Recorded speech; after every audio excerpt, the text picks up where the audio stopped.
За на крај да заврши тоа дека Унгарија ја спонзорира Зарина од Македонија да настапува во Манчестер. Тоа е многу тажно и срамно за една држава. Во ситуација во која што сите артисти кои ги видите поставени на панелите на Вомекс, сегде пишува нели нивни компании, држава, експорт офис, 4-5 спонзори кои ги спонзорираат, а јас морам тоа да го правам сама или да ме спонзорира некаква компанија од Унгарија.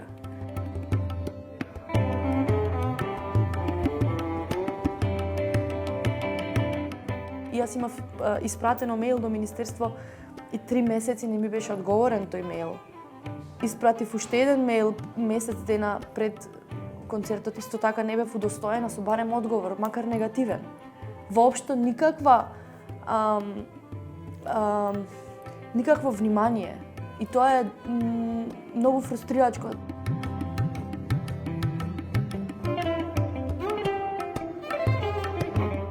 И концертот беше прекрасен, беше салата преполна.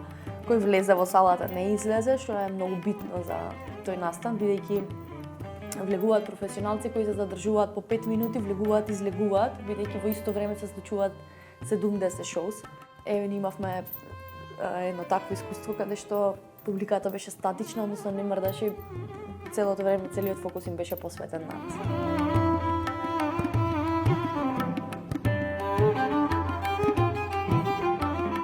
Она што најмногу ме водеше како идеја е тоа дека Македонија има шанса да представи свој артист на едно такво големо збиднување. Ми беше доста голема мотивација затоа што си имам ставено некаква одговорност на самата себе, бидејќи се бавам со традиционална музика од Македонија, која подразбира традиционална музика на повеќе јазици, бидејќи ние сме мултикултурно општество тука. Тоа богатство што Македонија го поседува како такво, можам да го презентирам и тоа е нешто многу големо и значајно за мене како артист.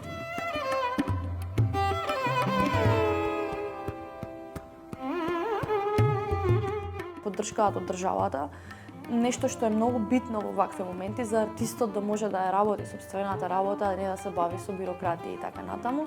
И да бидам искрена, еве последниве 4 години откако Зарина постои,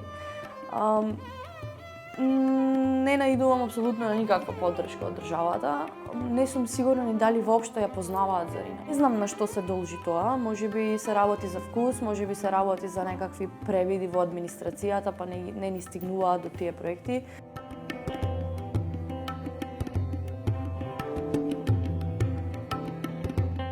Мене ми е многу жал што ова го кажувам сега, дека сигурно сум дека ќе има многу млади луѓе кои што ќе го гледаат ова, меѓутоа јас и охрабрувам да не се откажуваат, односно да работат напорно, дека на крај ако не од сопствената татковина од Унгарија ќе се најде некој кој ќе помогне, ако стварно видат дека веруваш во својата работа и дека имаш некаков квалитет на крајот на краиштата.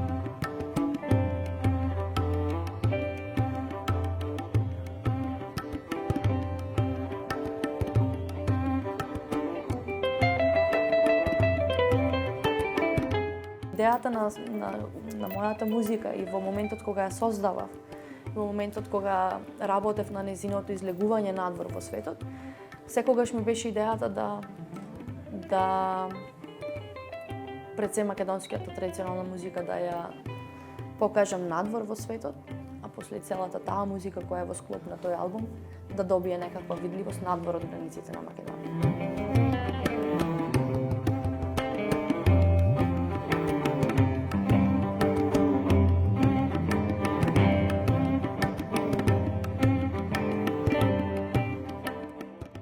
Заштитата на природата во однос на нефрлање ѓубре, тоа ми беше првото нешто што сакав да го направам. Кога ги добив моите 5 минути на малите екрани, прво почнав да зборувам за тоа дека отпушоците не треба да се фрлаат на улица и дека не треба кога сме во планина храната да, нели, остатоците од храна да ги оставаме таму и така натаму. Да се грижиме национален парк, Шап планина да стане национален парк и сите други следно осогово и така натаму.